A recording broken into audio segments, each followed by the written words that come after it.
안녕하세요. 부천 성인문예학교 늘오름반 사회 수업을 시작하겠습니다.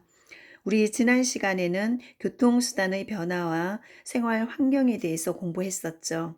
오늘은 도시의 발달 과정에 대해서 알아보겠습니다. 우리 교과서는 25쪽입니다. 3. 도시의 발달 1. 도시의 발달 과정 학습 목표 첫 번째, 도시의 형성 과정을 설명할 수 있다. 도시가 어떤 과정을 거쳐서 만들어지게 되었는지 그 과정을 살펴보고요. 두 번째, 우리나라 도시의 발달 과정을 설명할 수 있다. 그러면 우리나라는 어떤 과정을 거쳐서 도시들이 발달하게 되었을까? 한번 살펴보겠습니다. 생각 열기 보면 밑에 도시의 모습이 나와 있어요. 높은 건물이 있고 여러 가지 아름다운 조명이 어우러진 멋진 도시의 야경입니다. 도시에는 왜 많은 사람이 모여 살까요? 왜 사람들은 도시로 많이 모여들었을까요? 여러 가지 이유가 있겠죠? 한번 살펴보겠습니다. 그러면 26쪽. 도시의 형성. 도시는 어떻게 만들어졌을까? 아주 먼 옛날 사람들은 농사를 짓기 위해 평평하고 넓은 땅이 있는 큰 강 주변에 모여 살았다. 인간에게 중요한 것은 식량을 해결하는 거죠. 그래서 애초에 농사를 짓기 시작했습니다. 그러면 농사를 짓기 위해서는 평평하고 넓은 땅이 필요하죠. 그리고 또 물도 필요하죠. 그래서 큰 강 주변에 넓고 평평한 땅에 모여서 살았어요. 그리고 농사 짓는 도구, 농기구가 발달하면서 많은 양의 농사를 지을 수 있겠죠. 농기구가 발달해서 그러다 보니 점차 식량 생산이 증가했다. 생산량이 증가한 거예요. 그러면 내가 이제 먹고도 남는 생산물이 생기겠죠. 그래서 남는 생산물은 물물 교환하기 시작했다. 내가 콩농사를 지었다면 먹고도 남는 콩이 있어요. 그리고 다른 사람이 팥농사를 지었다면 남는 팥이 있겠죠. 그래서 나에게서 남은 콩과 다른 사람에게서 남는 팥을 서로 교환해서 사용하면 좋겠죠. 그래서 물건과 물건을 교환하는 물물 교환이 있었습니다. 이때는 돈이란 개념이 없었기 때문이겠죠. 그리고 각지에서 모인 사람들이 물물 교환을 하기 위해 넓은 장소가 필요해졌고 이런 곳들이 발전해서 점차 도시로 성장했다. 물건과 물건을 교환하는 물물 교환을 하기 위해 넓은 장소가 필요했고 이런 곳이 나중에 도시로 발전했다는 거죠. 도시에 일자리가 많아지자 아무래도 시골보다는 도시에 일자리가 많겠죠. 공장들도 많고 그래서 사람들이 도시로 이제 모여드는데요. 인구와 물자가 집중되죠. 도시로. 그리고 주요 여러 가지 기관, 관공서나 회사나 이런 기관들이 들어서게 되고 그 다음에 사람이 많이 모이니 도로, 교통이 발달하게 됩니다. 그리고 점차 상업, 공업이 발달하게 되죠. 상업은 물건을 파는 것. 그 다음에 공업은 물건을 만들어내는 공장이죠. 그래서 상업, 공업 등이 발달하게 되어서 도시의 인구는 계속 증가합니다. 지속적으로 증가했다. 그 다음 도시의 확대. 도시가 점점 커지는 거죠. 일자리를 찾아 도시로 들어오는 사람들을 수용하기 위해서 점차 도시의 규모가 커졌다. 사람들이 계속 증가하니까요. 도시를 중심으로 교통망이 확대되고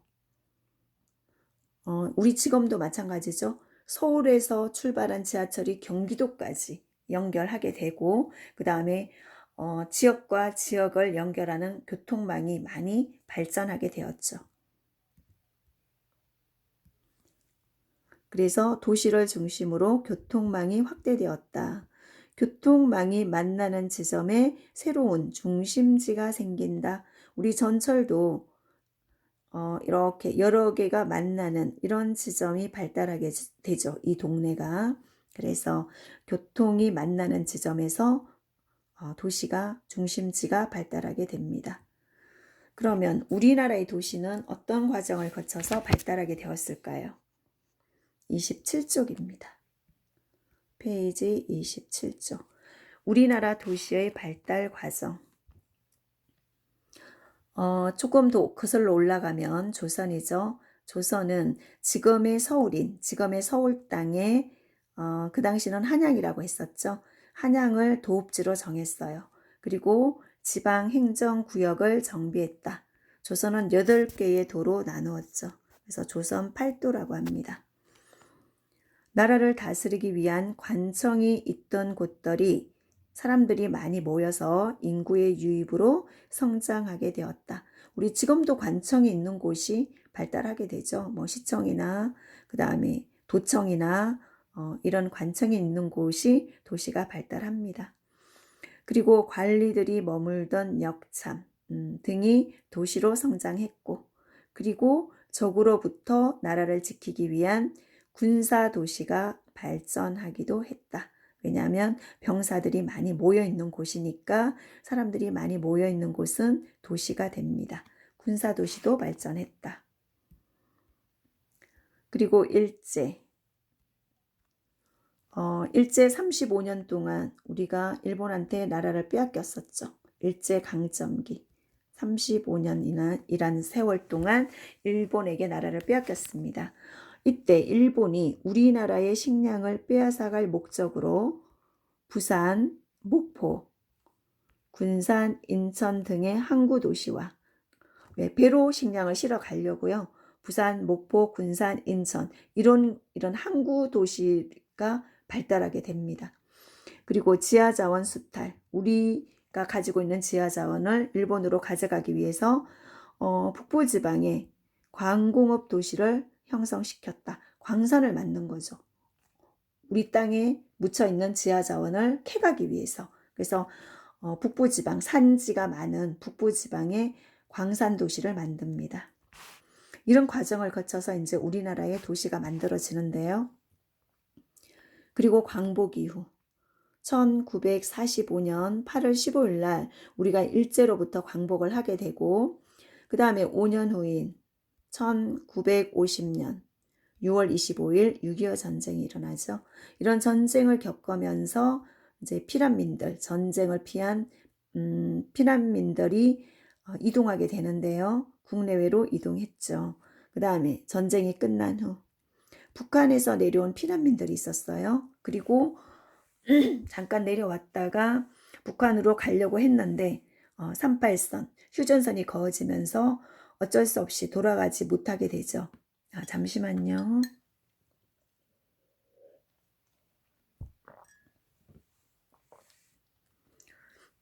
그래서 북한에서 내려온 사람들이 북으로 가지 못하게 되면서 남한 인구가 증가하게 됩니다.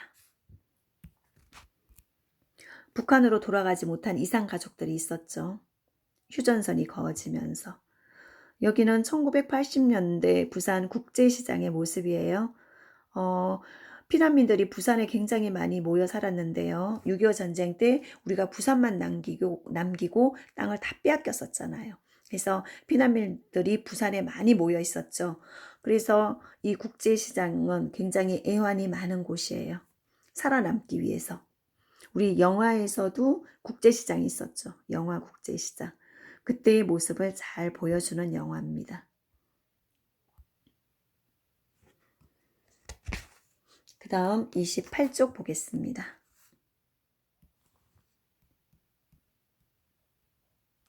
28쪽.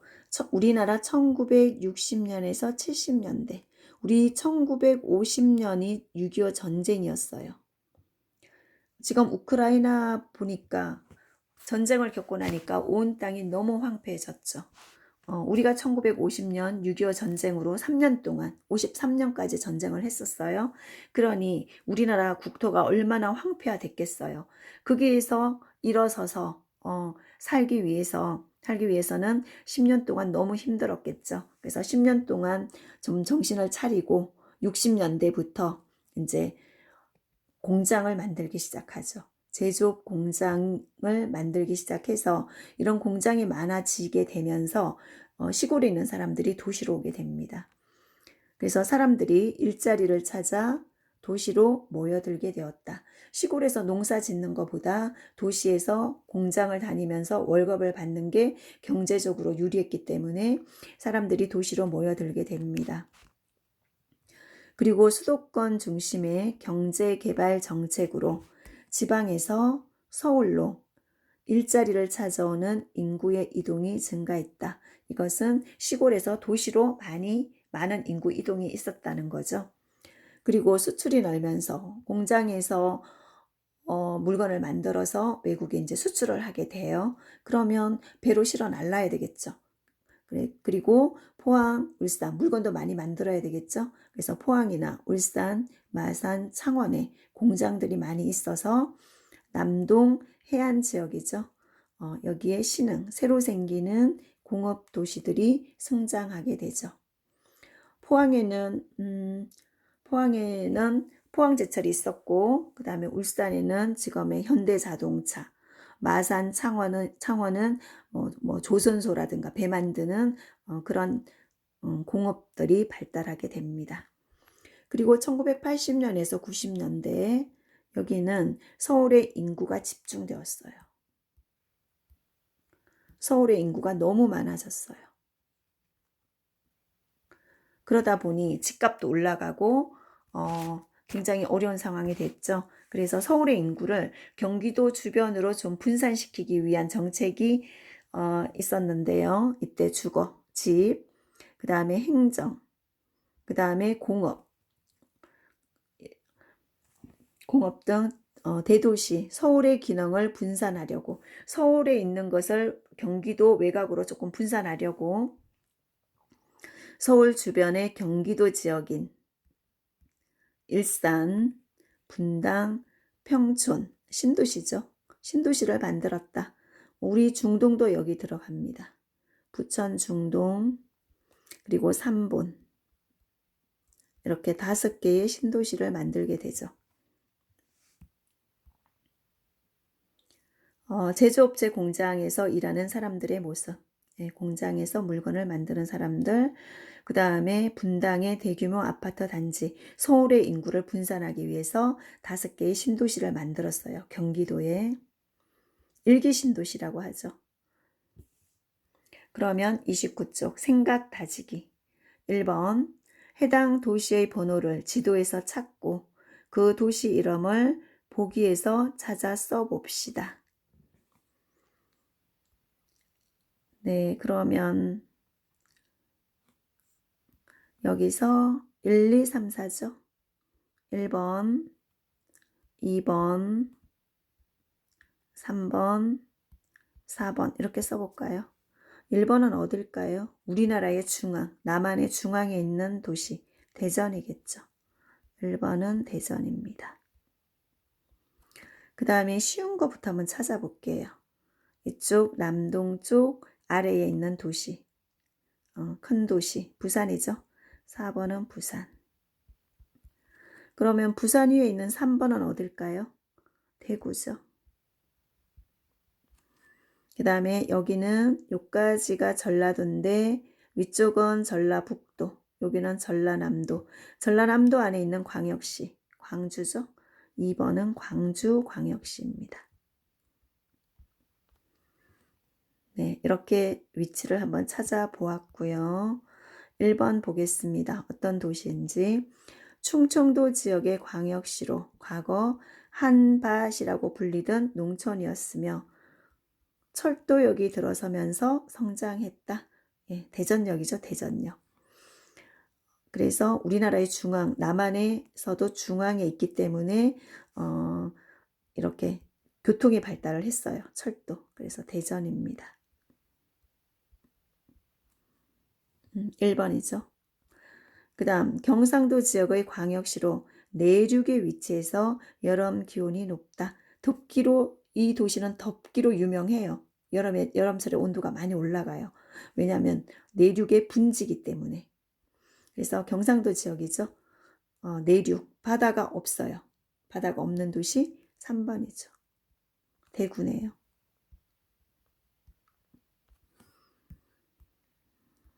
다음 3번. 전라도 지역의 광역시로 예술 문화가 발달했다. 전라도 지역의 광역시는 2번에 있는 광주입니다. 광주광역시죠. 다음 4번. 우리나라에서 두 번째로 큰 도시이다. 서울이 제일 크고 두 번째로 큰 도시. 항구가 발달했다. 4번. 부산입니다. 네, 이렇게 해서 우리나라의 도시들에 대해서 살펴보았습니다.